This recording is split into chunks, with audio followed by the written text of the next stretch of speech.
Praise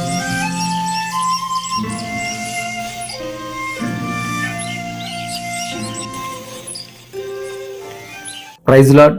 పరిశుద్ధుడైన యేసుక్రీస్తు వారి నామంలో అందరికి కూడా శుభాలు ప్రకటిస్తున్నాను. గడిచిన రాత్రంతా కూడా క్షేమంగా సేద తీరాం కదండి. మనం అందరం దేవుడు మనల్ని రక్షించాడు, కాపాడారు. ఈ లోకంలో ఎంతో మంది ఉదయాన్ని చూడాలని ఆశపడ్డారు. ఎన్నో ప్రణాళికలు వాళ్ళు కలిగి ఉన్నారు. అయినప్పటికీ వారికెవరికి లేనటువంటి ధన్యత, భాగ్యము దేవుడు మనకి ఇచ్చారు. ఏదో మన శక్తి అని, మన బలమని కాదు, మన దగ్గర ఉన్న ధనమని కాదు, కానీ దేవుడు మనల్ని ప్రేమించిన విధానం, ఆయన మన ఎడలో చూపుతున్న కృపను మాత్రమే ఈ విధంగా మనం సజీవులంగా నిలబెట్టింది. హల్లెలూయా. ఈరోజు వాక్య భాగాన్ని మనం విందాం. అందరూ కూడా జాగ్రత్తగా మీ యొక్క గ్రంథాలను తెరిచి వాక్యాన్ని చూడండి. ఇర్మియా గ్రంథము 20వ అధ్యాయము 13వ వచనము. Jeremiah chapter 20 verse 13. యెహోవాను కీర్తించుడి, యెహోవాను స్తుతించుడి. దుష్టుల చేతిలో నుండి దరిద్రుని ప్రాణమును ఆయనే విడిపించుచున్నాడు. హల్లెలూయా, ఆమెన్. ఎంత గొప్ప మాటలు, ఎంత విలువైన మాటలు ఇర్మియా భక్తుడు పలుకుతున్నాడు అంటే ఈ రోజున నిజమే అండి. చాలాసార్లు కూడా మనం చాలా రకాలైన సమస్యల చేతుల్లో చిక్కుబడతా ఉంటాం.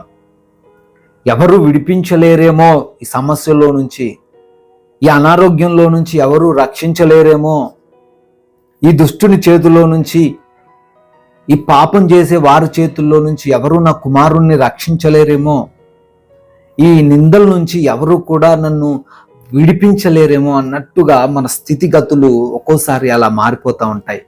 అయితే ఇర్మియా భక్తుడు మనందరికి ఒక మంచి మాటను సెలవిస్తున్నాడు. ఏంటంటే, ఒక ఆయన ఉన్నారు, మీరేం భయపడకండి, మీరేం కంగారు పడకండి, యెహోవాను స్తుతించండి, ఆయన ఆరాధించండి, ఆయనే మిమ్మల్ని ఏం చేస్తున్నాడట, విడిపించుచున్నాడు.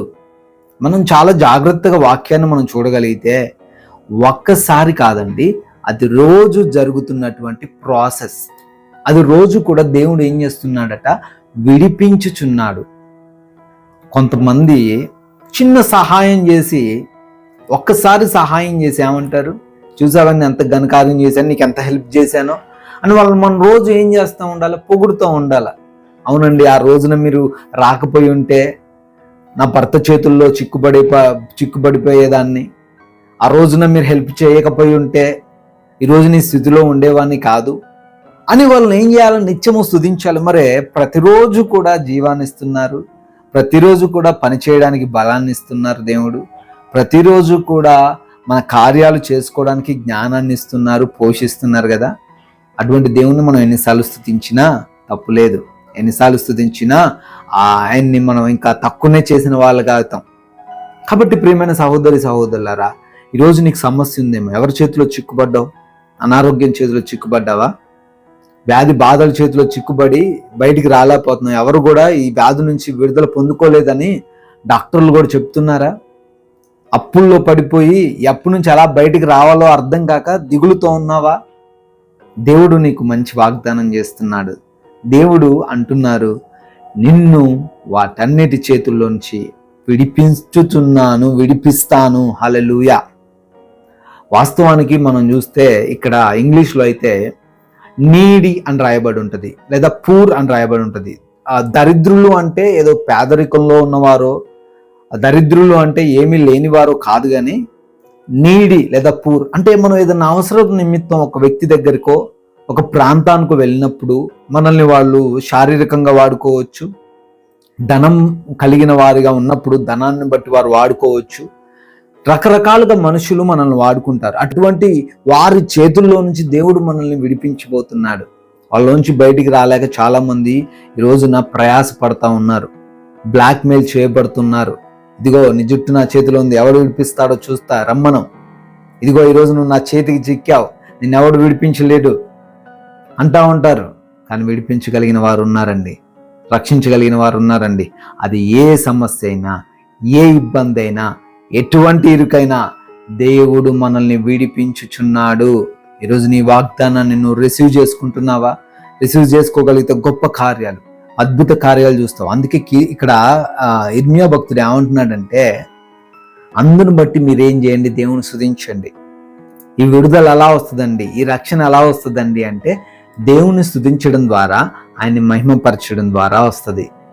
పౌలు శీలల్ని ఆ చెరసాల్లో వేసినప్పుడు వాళ్ళు ఏం చేశారు?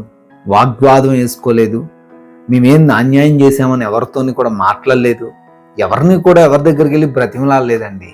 దేవుని స్తుతించారు. దేవుని నామాన్ని మహిమ కలిగిన గాక.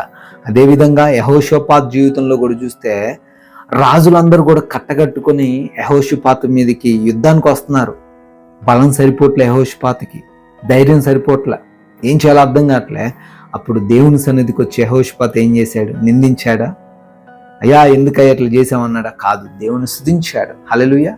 ఈరోజు నువ్వు కూడా దేవుని స్తుతించే వ్యక్తిగా ఉన్నట్లయితే గొప్ప కార్యాలు నువ్వు చూస్తావు. ఆయన నిన్ను విడిపిస్తాడు, నిన్ను రక్షిస్తాడు. ఎవరు చేతుల్లో నువ్వు ఈరోజు చిక్కుబడి ఉన్నావు, వాళ్ళు ఒకవేళ బహుశా నీతో ఛాలెంజ్ చేస్తున్నారేమో, ఎవరు విడిపిస్తారు, నా చేతుల్లో నుంచి నిన్నెవరు విడిపిస్తారు అంటున్నారేమో. దేవుడు విడిపించడానికి సిద్ధంగా ఉన్నారు, దేవుడు రక్షించడానికి సిద్ధంగా ఉన్నారు. భయపడకు, దిగులు పడకు. ఆయన స్తుతిస్తూ, ఆయన ఆరాధిస్తూ, ఆయన కీర్తిస్తూ నీ జీవిత కాలం అంతా ముందుకు సాగు. అద్భుత కార్యాలను చూస్తావు. ప్రార్థించుకుందాం. అందరూ కూడా ప్రార్థనలు ఏకీభవించండి. కృపగలైన తండ్రి, వందనాలు, స్తోత్రాలయ్యా. అవునయ్యా, వాక్యం ద్వారా సెలవిచ్చారు, విడిపిస్తానని అంటున్నారు, రక్షిస్తానని అంటున్నారు తండ్రి. Thank you lord. గొప్ప కార్యాలు చేసే దేవుడు, అద్భుత కార్యాలు చేసే దేవుడు నాయన. అవునయ్యా తండ్రి, నిస్సహాయులుగా తండ్రి, దరిద్రులుగా ఉన్నాం ప్రభువా.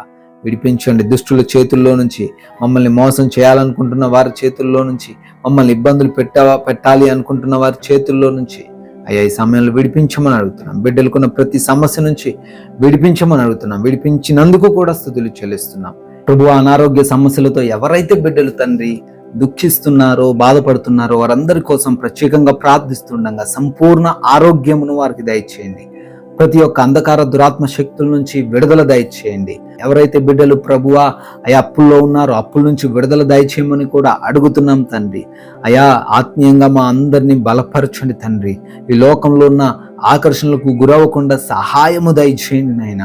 ఈ రోజున మా రాకపోకలను దీవించండి, మా పనులను ఆశీర్వదించండి.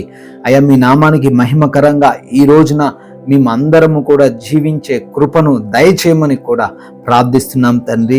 అయా బిడ్డలు ఇంకా ఏ అవసరతలతో ఉన్నా ఆ అవసరతలన్నీ మీ యొక్క మహిమైశ్వర్యంలో ఈ రోజంతను తండ్రి వారికి సమకూర్చమని, మహిమ ఘనత ప్రభావాలు మీరే పొందుకోమని జీవం కలిగిన యేసుక్రీస్తు వారి నామంలో ఈ ప్రార్థన అడుగుతున్నాం తండ్రి. ఆమేన్. May God bless you all.